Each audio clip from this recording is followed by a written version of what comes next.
90s का Mumbai, local train की भीड़ जिसमें लोग एक जगह से दूसरी जगह जा रहे हैं, कहीं चाय की टपरी पर शेयर मार्केट की बातें हो रही हैं। उसी भीड़ में एक सूट बूट पहनकर एक इंसान उस शहर को गौर से देखता है, जिसका सपना था अपने बिजनेस को इंटरनेशनल लेवल तक ले जाना। बिजनेस की किताबें जरूर पढ़ता था वो, लेकिन जो चीजें उसे ठीक नहीं लगती थी उसे अपने हिसाब से मॉडिफाई कर लेता था।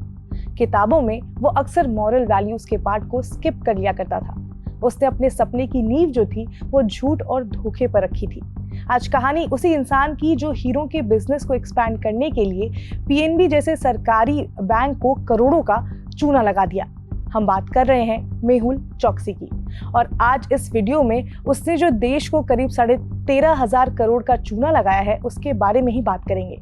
तो welcome to the twisted world of Mehul Choksi, जहां बिजनेस का मतलब सिर्फ पैसा था और एथिक्स बस डेकोरेशन के लिए।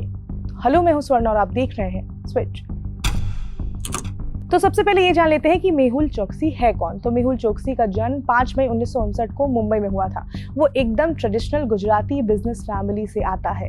उसके फादर का भी हीरा जवाहरात का काम था, तो वो भी बचपन से ही लग्जरी और बिजनेस माइंडसेट में पला बढ़ा था। पढ़ाई कंप्लीट करने के बाद वो सीधा फैमिली बिजनेस में कूद गया। रिपोर्ट्स के हिसाब से 1986 में उसने अपने फादर के बिजनेस को नेक्स्ट लेवल पर ले जाने का फैसला किया और बना दिया अपना ब्रांड गीतांजलि जेम्स।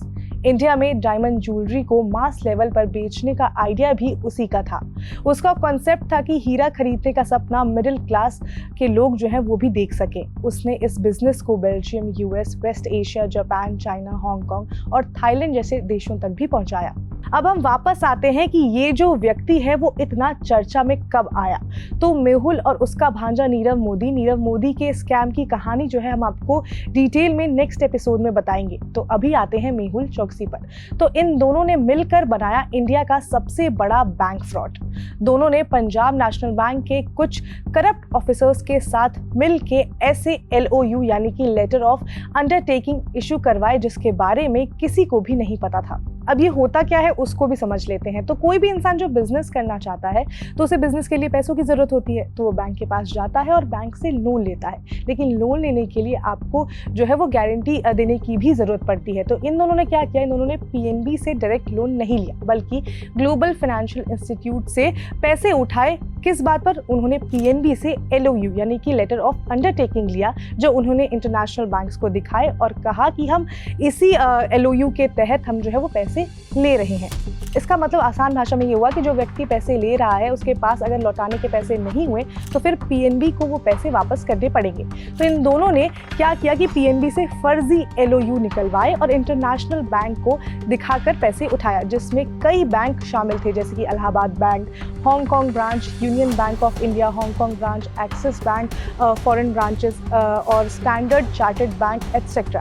इस केस में जिस तरह से LOU बनाए गए वो तरीका ही गलत था, जिसको लेकर ही मेहुल चोकसी के अगेंस्ट में fugitive economic offenders FEO act के तहत केस फाइल किया गया। ये पूरा का पूरा स्कैम जो था वो 13,500 करोड़ का था।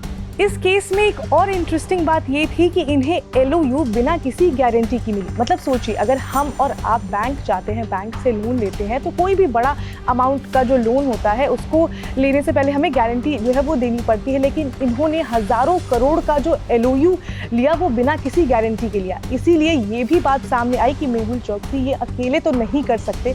इसी वजह से उसने पीएनबी के कुछ लोगों के साथ मिलकर इस स्कैम को अंजाम दिया।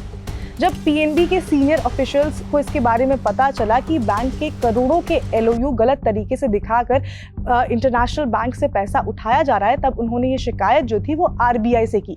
लेकिन इस स्कैम को बाहर आने में देरी हुई। ये बात सामने आई 2018 में। तब तक मेहुल चोकसी भारत से भाग चुका था। चोकसी के ऊपर criminal conspiracy, criminal breach of trust, cheating and financial miss appropriation के तहत केस रजिस्टर किए गए। फिर चोकसी के खिलाफ अरेस्ट वारंट तभी जारी किया गया क्योंकि वो इंडिया से भाग गया था और उसके स्कैम की वैल्यू भी 100 करोड़ से ज़्यादा थी। और अगर ऐसा होता है तो फ्यूजिटिव इकोनॉमिक ऑफेंडर्स एक्ट के तहत उसे मोस्ट वांटेड बनाया जा सकता है और ऐसा हुआ भी, उसे मोस्ट वांटेड बनाया गया। इसके साथ ही साथ ईडी और सीबीआई ने उसके सभी एसेट को जब्त कर लिया जिससे जो नुकसान हुआ है बैंक का उसे कॉम्पनसेट किया जा सके। अब चोकसी के एक्स्ट्राडिशन के लिए एक्स्ट्राडिशन ट्रीटी को फॉलो करना पड़ता क्योंकि वो इंडिया से बाहर भाग गया था और किसी और देश में जाकर छुप गया था, तो इसीलिए इंडिया को इंटरपोल यानी कि इंटरनेशनल क्रिमिनल पुलिस ऑर्गेनाइजेशन के साथ मिलकर काम करना पड़ा। अब ये काम कैसे करता है वो भी समझ लेते हैं। तो अगर एक देश का क्रिमिनल किसी दूसरे देश में ट्रैवल कर रहा है तो उसे वापस उस देश भेजने के लिए जहां उसने क्राइम किया है उसके लिए पहले उसके अगेंस्ट में रेड कॉर्नर नोटिस जारी करना पड़ता है। इसका मतलब ये हुआ कि इंटरपोल के जो मेंबर्स हैं उन देशों में अगर वो स्कैमर होगा तो वो उसे वापस उस देश भेज देंगे जहाँ उसने क्राइम किया है।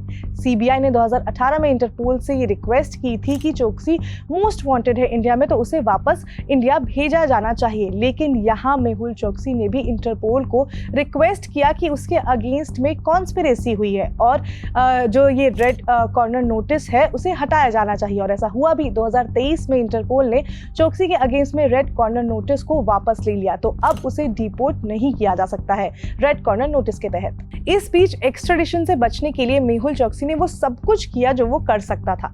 रिपोर्ट्स के हिसाब से उसने 2017 में एंटीगुआ और बारबुडा की सिटीजनशिप ले ली। कैसे? अब आप ये सोच रहे होंगे तो दुनिया में कई ऐसे देश हैं जिनके सिटीजनशिप आप खरीद सकते हैं जिसे गोल्डन वीजा प्रोग्राम या सिटीजनशिप बाय इन्वेस्टमेंट प्रोग्राम भी कहते हैं। अब वापस आते हैं मेहुल चोकसी पर। तो 2021 में चोकसी फिर से चर्चा में आया क्योंकि उसके ऊपर आरोप था कि वो एंटीगुआ से गलत तरीके से डोमिनिका जाने की कोशिश कर रहा था। डोमिनिका में ये गलत तरीके से एंटर हुआ जिसके बाद इसकी अरेस्टिंग भी हुई। इस बीच सीबीआई की टीम भी डोमिनिका पहुंची उसे अरेस्ट करने के लिए। भारत ने रेड कॉर्नर नोटिस के तहत उसे अरेस्ट करने की पूरी कोशिश की लेकिन ये सक्सेसफुल नहीं हो पाया। इतना ही नहीं, चोकसी ने भारत के खिलाफ एक अलग कंप्लेन कर दी कि उसे जो है इन सब में फंसाया जा रहा है। चोकसी ने कहा कि उसे फंसाया गया है जिस वजह से रेड कॉर्नर नोटिस जो है वो इंटरपोल वापस ले। उसने रिक्वेस्ट की इंटरपोल को और ऐसा हुआ भी। इंटरपोल ने उसके बाद अपना डिसीजन जो था वो बदल दिया। उसके बाद 14 अप्रैल 2025 को अब एक बार फिर से खबर आई है कि मेहुल चोकसी को बेल्जियम में अरेस्ट कर लिया गया है। ये कार्रवाई भारत की जांच एजेंसियों द्वारा भेजे गए एक्स्ट्राडिशन रिक्वेस्ट के बाद की गई है। बीबीसी की एक रिपोर्ट के हिसाब से मेहुल चोकसी अपनी पत्नी प्रीति चोकसी के साथ इस समय बेल्जियम में रह रहे हैं। उन्होंने देश का एक एफ रेजिडेंसी कार्ड हासिल कर लिया है। इस मामले में बेल्जियम जो सरकार है उनका ये कहना है कि वो इस मामले को गंभीरता से लेंगे। भारत सरकार जल्द से जल्द उसे वापस इंडिया लाना चाहेगा लेकिन ये अभी इतना आसान नहीं होने वाला है क्योंकि इससे पहले भी मेहुल चोकसी ने हेल्थ कॉन्स्पिरेसी इन सब का हवाला देते हुए खुद को बचाया है, लेकिन भारत सरकार भी उसे इंडिया वापस लाए बिना चैन नहीं लेगी। अब देखना ये होगा कि वो भारत कब लाया जाएगा। इस मामले में जो भी अपडेट आएगा हम आप तक पहुंचाते रहेंगे। आप जुड़े रहिए स्विच के साथ। इसके साथ ही अगर आपको ये वीडियो इन्फॉर्मेटिव लगी हो तो लाइक करें, शेयर करें, सब्सक्राइब करें स्विच पे।